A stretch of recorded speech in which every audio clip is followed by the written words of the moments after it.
Hello and welcome back to my channel, Angelia Reads, and today I have for you 22 books that I would like to read in 2022. So what I did was I picked 11 Kindle books and 11 physical books. So I have a nice big stack here of my physical books.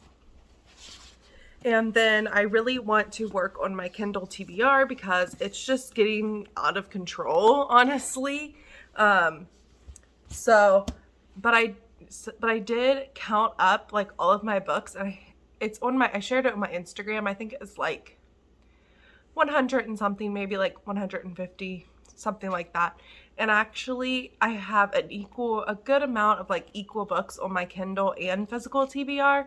So that's why I just really wanted to pick from both and knock 11 out from both categories. I think I will share my Kindle TBR first so I can get that out of the way. So let me scoot over here a little bit and I will put them on the screen. And I have them written down in my bullet journal here. And this is pretty much all romance except maybe one. I'm pretty positive. So that'll tell you what I have on my Kindle is a lot of romances. First, I have here The Honey Don't List by Christina Lauren, and I got this like 2 years ago, like as soon as it came out, and then I just never touched it. I heard the bad reviews and I was just like, no, thank you. But I do have it on my Kindle. I do want to give it a try, and I am going to be more willing to DNF books this year. So, the least I can do is give it a try and maybe I will like it. I really want to read more Christina Lauren this year and see if I really do like this author. I'm still kind of like just testing with her because I did like The Unhoneymooners and Josh and Hazel's Guide to Fake Dating, but I did not like The Soulmate Equation, My Favorite Half Night Stand, or I'm not sure what the other one is called that I read from them, but yeah, just still kind of testing with Christina Lauren, and that is why she is on the list. And then I think this is like no, I have 2 thrillers on here. So I have The Good Girl by Mary Kubica, and this is a very backlist title, but it is a popular title by her, and I believe the girl gets kidnapped and like kind of starts to like her kidnapper. I'm not too sure, but I'm pretty sure that's what it is about. And sorry if there's like a glare on my glasses. All right, and then I'll just go ahead and knock the other thriller out of the way, and that is The Younger Wife by Sally Hempworth. I do have an ARC of this book. I believe it comes out in March or April, so I definitely do want to get to the ARC before it comes out. And I did like The Good Girl. Was it The Good Girl or The Good Sister? Sorry. I did like The Good Sister and The Mother-in-Law by this author, so I'm excited to dive into the ARC that I have of The Younger Wife. And then I have Not My Type by Evie Mitchell. This was all over Instagram and I really do want to get to it. So that is why it is on my list, and it is a series, a first in a series. So I would like to get to it and see if I would like to continue the series, which I am sure I will want to. And then I have The Relationship Pact by Adriana Locke, and I read a book over this past summer by Adriana Locke, and I absolutely loved it. So I definitely want to give this one a try and have heard great things. This is a part of a series, but each of the books in the series is written by a different author, and it is a sports romance, which I want to get more into this year as well. And then I have How Sweet It Is by Dylan Newman. This is one that came on my radar like on release day. I saw a lot of hype for it, and I have seen it a little bit around YouTube and Instagram. It is about a party planner and a horror author, and it is their love story. So a little unconventional, but I think that it will be really, really great. And I wanted to read it like in around October or fall, but I'm ready to read it whenever now. And then I have Punk 57 by Penelope Douglas. I have not read a Penelope Douglas, and I have this on my Kindle, so I thought, why not start from there? I know it is like a high school bully romance. So if I don't like this, I will still be giving her other books a try. Don't you worry. But I thought I would start off with Punk 57 because I am interested in it since it is on my Kindle. And then I have The Mixtape by Brittany Cherry. This is another one that is on my Kindle because I think it was like 99 cents, or it was like the Prime reads. I got it somehow like that, and it was like the only romance with like in the list that I think it was Prime. And it was the only one on the list that I was interested in, and then I started hearing good things about it, and I've heard amazing things about the author, so I want to start on that one. And I think this one is a little bit of an emotional romance, so if you've read this one, definitely let me know what you thought about it. Next, I have Truth or Beard by Penny Reed. I have this on my Kindle because of it being 99 cents, I think. And I've heard a lot of hype around this series. I think this is a pretty long series, but I heard it's just like a true, just good rom-com. And it kind of, correct me if I'm wrong, but it kind of reminds me of the Bromance Book Club a little bit, with like all of these men being part of the series. I'm not too sure, but that's kind of what I'm thinking. And then I have Neon Gods by Katie Robert. This is one of the finalists, if not the winner, of the Goodreads Choice Awards, and that is how it got on my radar. And I never thought I would want to read this book, but like now that I'm seeing it everywhere and know a little bit what it's about, like, yes, it is a Hades and Persephone retelling, but you know, I don't think that you need to know about a lot about that before diving in, because I believe it is set more in modern times, and I'm ready to give this book a try. And I've heard great things about the second one already. And I haven't read Katie Robert before, but her Instagram, she just shares so much about this. It just came out, the second book, and I'm like, okay, I need to read Neon Gods now so I can get to that second book, because they both sound really good, but the second book is just like really intriguing me. So if you've read Neon Gods yet, let me know what you thought of it and if you're going to be reading the second book. And then the last one of the 11 that I have on my Kindle is The Initiation by Nikki Salone. And I am actually currently reading this and currently really liking this. It is the first of a series. I think it's called like Filthy Rich Americans or something like that, like billionaires, like some kind of like rich people series. And I am really liking it. I'm actually about 60% through, so that is one that is getting knocked off my list right away, and I'm really happy with that. So that is my 11 books on my Kindle. So now let's talk about the 11 physical books that I picked out. So first two physical books that I picked out, I got for Christmas. So the first one is The Family Tree by Steph Mullen and Nicole Mabry, I think. And this person takes a DNA test, and it turns out there is a serial killer in her family tree. And it says the DNA results are back and there's a serial killer in the family tree. And it says by Lisa Gardner, she said, this thriller keeps the shocks coming right up to the climactic ending. And I heard about this from Beth's book.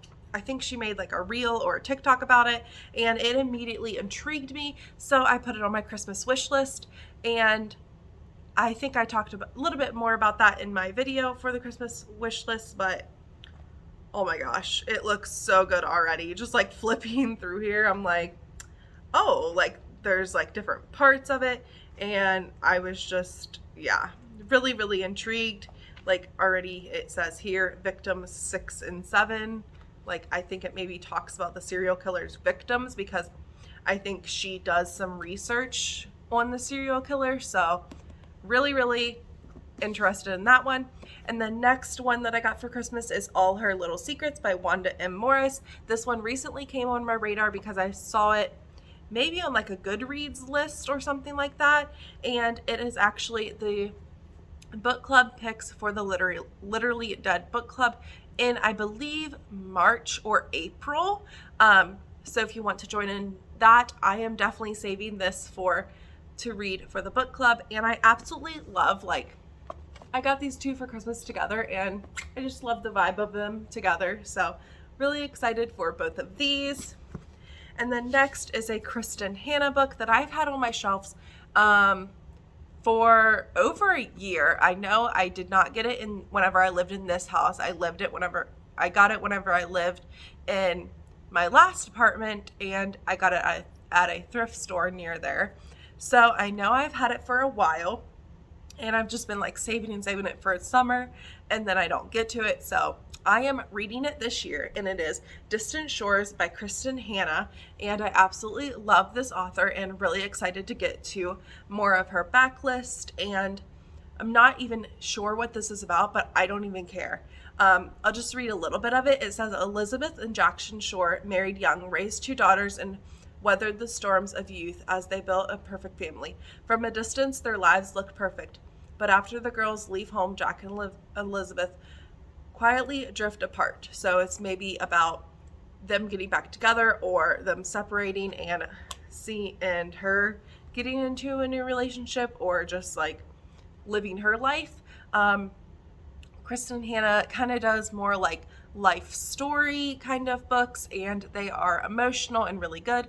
And this is a shorter one of hers, so excited to check that one out. Then I got a couple romances here. So the first one here is the Kindred Spirits Supper Club, and I got this one like last spring or summer, and doesn't it just look like the cutest spring or summer book? And I know it takes place in Wisconsin Dells. You might have seen this on a couple of my TBRs, but I obviously have not gotten to it yet. So I want to make it a priority by adding it to this list. And I was originally intrigued by it because Sabrina, the main character, moves back to Wisconsin Dells, and I believe it's more of like a women's fiction because it is about like her life after she moves back, but she obviously does have a little romance in here as well. Next is one that I got for Christmas from a Christmas book exchange, and that is The Paris Connection by Lorraine Brown. I found out about this book through Kristen's Corner. She had it in a book haul, and then it intrigued me. So now I have it, and I absolutely love Paris. I want to go there one day for sure. This is just a nice shorter book, I believe, 313 pages, and I honestly don't know too much about it, but I hope that it doesn't involve cheating, because it says when Hannah and her boyfriend Simon set out to Amsterdam, they're confident that they'll make it to his sister's wedding in time. However, unbeknownst to them, their train is scheduled to divide in the middle of the night, and when it does, half of it continues the route to Amsterdam, and the other half, the one with Hannah in it, heads to 300 miles away to Paris. So I'm not sure how. I hope that, I'm really not sure what it's about, but I hope it doesn't involve cheating, because I definitely don't want that. And then I think this is the last romance book. One of them might have a romance in it, but I'm not sure.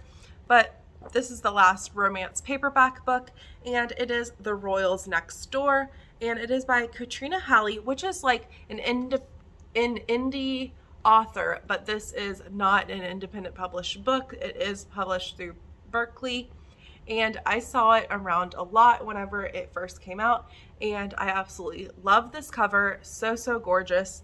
And she spies on the neighbors and the bodyguard, and I believe it is a romance with the bodyguard. So I'm all for a bodyguard romance, and really ready to read this one.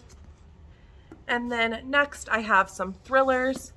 I have As Good as Dead by Holly Jackson. This is the third book in the Good Girl's Guide to Murder series, and I'm not gonna lie, I have started it, but I just wasn't into the audiobook. I don't know, like, so I just really want to add this on my list, so I finish it. Not saying too much about that because it is the third book in a series. And another thriller that I have started is The Night She Disappeared. I started this back in November and I never got to finish it. So I got to page 86, but I probably will have to just restart it. It wasn't a bad book by any means, but I'm just not reading a lot physically lately. And especially now, I don't know, like January, I've been all for my Kindle. So, but I definitely do want to restart this and finish this. It is about a college student. She has a baby and she disappears, and her mother is looking for her with her boyfriend, I think. I think her boyfriend is also missing. Let me see. She manages to contact her daughter's friends, but they dodge all her questions. Even Zach's mom doesn't seem too concerned. I'm pretty sure he is missing too. Her boyfriend is missing too. And she wants to know what happens and kind of investigates herself. And then next is another thriller that I really want to get to, and I actually have an arc of this author's newest book that's coming out in 2022, but I want to read this one first. I have had this one since 2020. I believe it came out in June, my book of the month in June. Yeah, June 2020. I need to get this done. And this is about two women that switch plane tickets, and then one of the tickets crashes, and that's all I really know about it. So I'm excited to dive in, and I've seen this one pop up more recently too, so excited to form my own opinion on it. Next thriller this was part of my 5-star predictions, and I still haven't finished those thriller books, so I want to make that my priority as well. And this is The Perfect Child by Lucinda Berry, and it is kind of compared to like Baby Teeth, The Push, kind of like, you know, those either adopted, I think this child's adopted, but kind of like one of those those books that children are just horrible in. So I'm kind of nervous, but excited as well. It says, for eager adoptive parents, getting what they always wanted has chilling consequences. And then last but not least, I got this for my birthday last year and I still have not read it. It is The Newcomer by Mary Kay Andrews. And I said, this is the book that I said I'm not sure if there's a romance in, because I have honestly no clue what it is about, but I am ready to see. It says, in trouble and on the run with a trunk full of emotional baggage, the no vacancy sign is flashing and sharks are circling. And it just looks like a great summer read, and I think it is more of a thrilling read, or like a mystery. So we will see about this. If you have read anything by Mary Kay Andrews, definitely let me know. I have been interested in trying her as an author. So thank you so much for sitting through this kind of long video and listening to all the books that I would like to read in 2022. And I'm really happy that I got a start with one of the books that is on my Kindle. And let me know a couple books that you are really excited to dive into that are not 2022 releases. Let me know a backlist book that you have been putting off that you will read in 2022 in the comments. And I hope you have a great day or night whenever you're watching this. Like and subscribe if you like this kind of content, and I will talk to you later. Bye.